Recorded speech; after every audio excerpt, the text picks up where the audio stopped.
আপনারা দেখছেন বারাসতে আমি এসেছি এই সময় বারাসতে সেই জায়গাটায় যেখানটায় কদিন আগে একটু মানে কদিন আগে গর্ত হয়ে গেছিলো, এখানে মাল ঢুকানো হয়েছিল, এখানে একটু মেরামতি হয়েছে কিন্তু উপরটা এখনও বাকি আছে। এটা বাসবালারা নিয়েছে।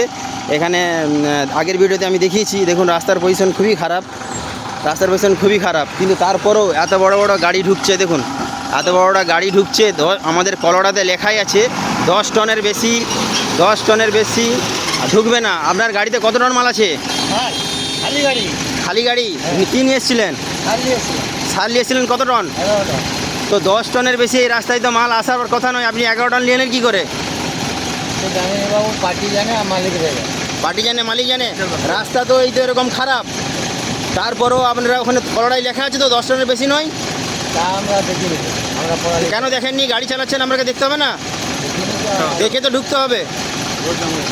দেখছেন এই অবস্থা, রাস্তা এত খারাপ, তারপরেও হ্যাঁ গাড়ি আসছে, বড় বড় মাল ঢুকছে এখান থেকে। রাস্তা ঠিকমতো এখনও সারানো হয়নি।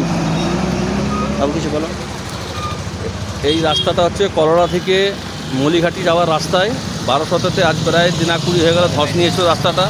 তাকে মেরামত করার জন্যে স্থানীয়ভাবে কিছু মাটি নিয়ে এসে ফেলেছে, আর কোনো কিছুই করে না।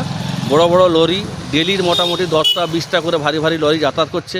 জনসাধারণের খুব কষ্ট হচ্ছে। আজকে যে রাস্তাটা ভেঙে পড়ে যায় বর্ষাকালে, মাটি নেই, কিছু নেই, তাহলে একটা ডাক্তার মানে পেশেন্টকে যে যাবার থাকে সে যাওয়ার মতো ব্যবস্থা নেই। তো প্রশাসনের দৃষ্টি আকর্ষণ করার জন্য বলছি, যাতে রাস্তা তাড়াতাড়ি মেরামত করা হয়।